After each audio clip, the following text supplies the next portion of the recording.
Hare Krishna. Good afternoon, dear devotees. My name is Madhavananda Das. We're back in Jagannath Puri. We're going to try to start our classes again. Someone wrote me a few questions I'd like to try to address just briefly and see how this goes. First of all, he's asking, is it wrong for a disciple to have more taste for hearing Krishna katha from a vaishnava other than their diksa-guru? In response to that, we should understand the difference in the function of the diksha and siksha gurus.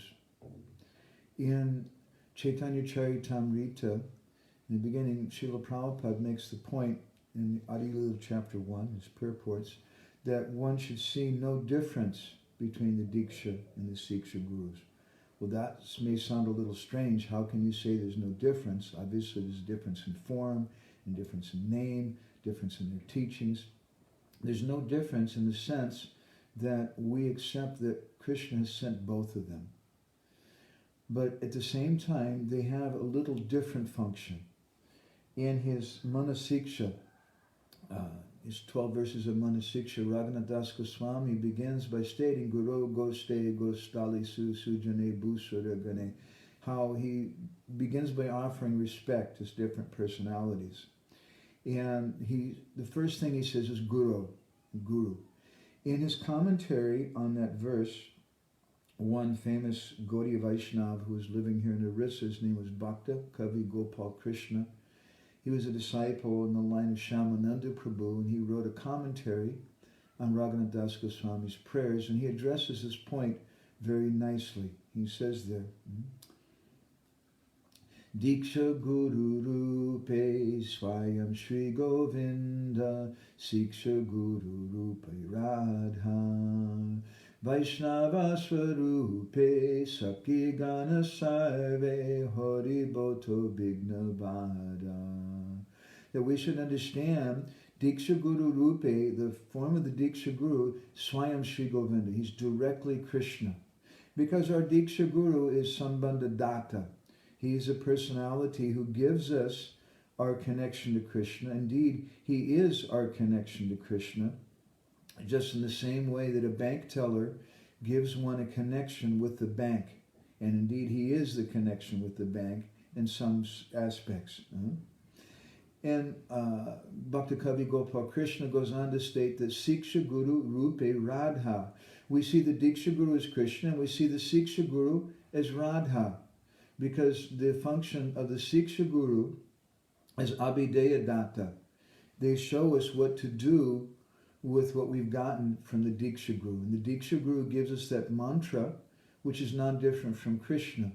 But how can we deal with that mantra without the blessings of Srimati Radharani?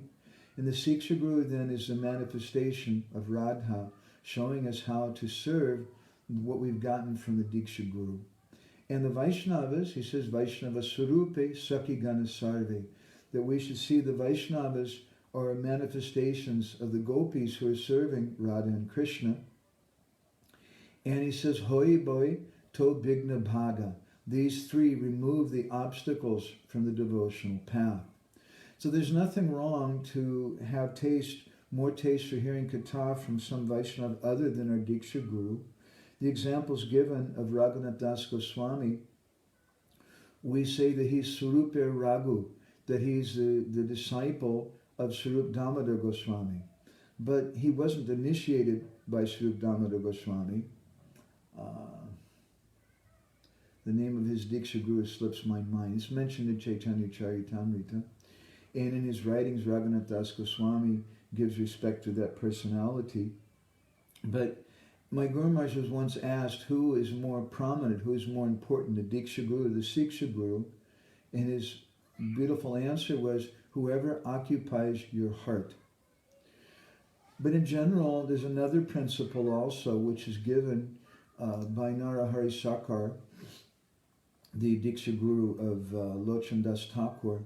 And he says that one should take permission from their Diksha Guru to hear from another Vaishnava.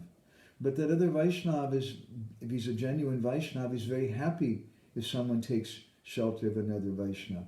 But still that permission should be there. in the same way that a child takes permission from the parents to go and hear from someone else. And my Guru Maharaj, he would say that if the Guru doesn't give permission, then you can't go. Not that the Guru is envious, but perhaps the Guru sees that this is going to be very bad for this disciple, and out of compassion for him, he speaks like that.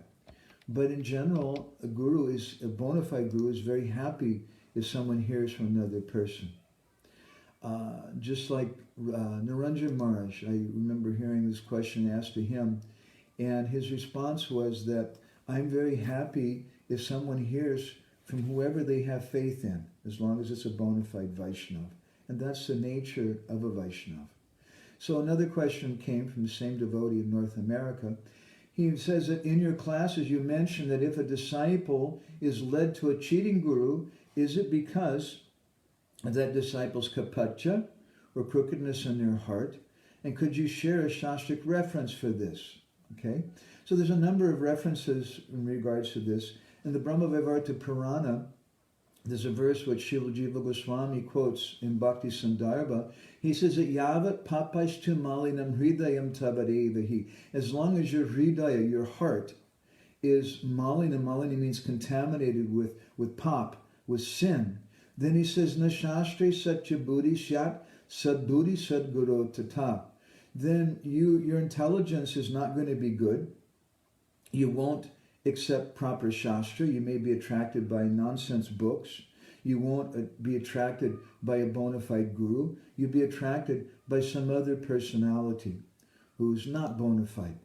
And therefore, Srila Bhaktisiddhanta Saraswati Thakur, he described, we wrote a little booklet on this we called How to Find Guru, and we gave this quote from Srila Bhaktisiddhanta, which is from an article in the Harmonist magazine in 1929.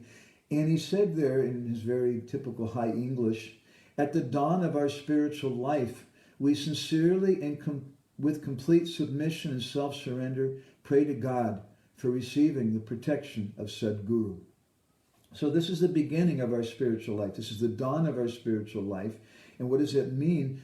With sincerity, complete submission, and self-surrender. With those three qualities, we pray to God to give us protection of Sadguru.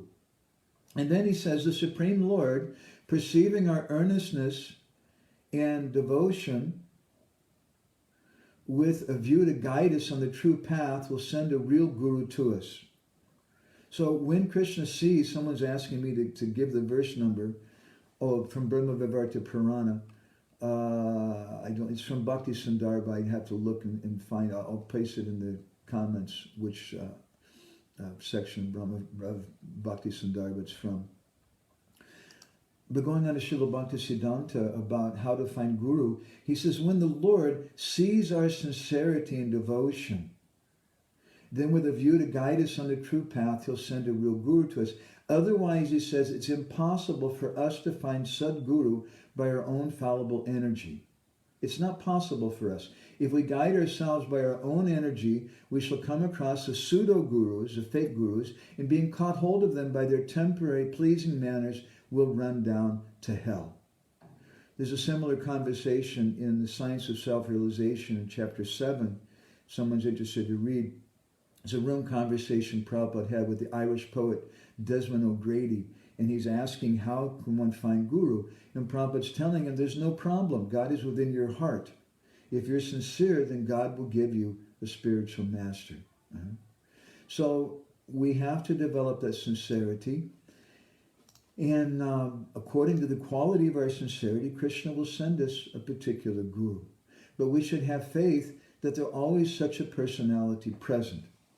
In the Padma Purana, there's a conversation in the 7th canto of the Padma Purana, 2nd chapter, between Krishna and Arjuna. And Krishna tells Arjuna, Sansaro Vaishnavadina, Deva Vaishnava Palitaha, Aham cha Vaishnavadinas Tasmat Shveshtas cha Vaishnavaha. Krishna tells Arjuna, he says that Sansara Vaishnavadina, that this whole sansar, this whole material universe, is based on the principle there must be some Vaishnava present. If there's no pure Vaishnava present, the universe can't exist. In the language of my Guru Maharaj, the proof that there's some pure Vaishnava present is that there's sunshine. The proof is that there's air. And as Krishna tells Arjuna, Deva Vaishnava Palitaha, that all the demigods are being nourished by the pure Vaishnava. There's no pure Vaishnava, then there can't be Agni, there can't be fire, there can't be Vayu, there can't be air, there can't be, this universe can't exist. It has no purpose unless there's at least one pure Vaishnava somewhere. And in the Chaitanya Charitamrita, we're told that whenever the chanting is going on, there must be some Vaishnavas present. So if the devotees are chanting, then some pure Vaishnava must be present. Krishna says, Aham cha Vaishnavadinas. What to speak of the demigods? I can't exist. Krishna's existing in the form of his holy name. He said, if there's no pure Vaishnava present, I can't exist. Therefore, tasmat sheshtash to Vaishnavaha. And Krishna says, therefore, the Vaishnavas are the best of all. So these are a few comments to some of these questions from the devotees. I want to thank everybody very much who's been watching this. This is just a short little thing. Would like to start doing our online classes again soon, and we'll announce this online when we'll do that. So thank you all very much. We'll have some more questions from the same devotee later on, perhaps tomorrow. Hare Krishna.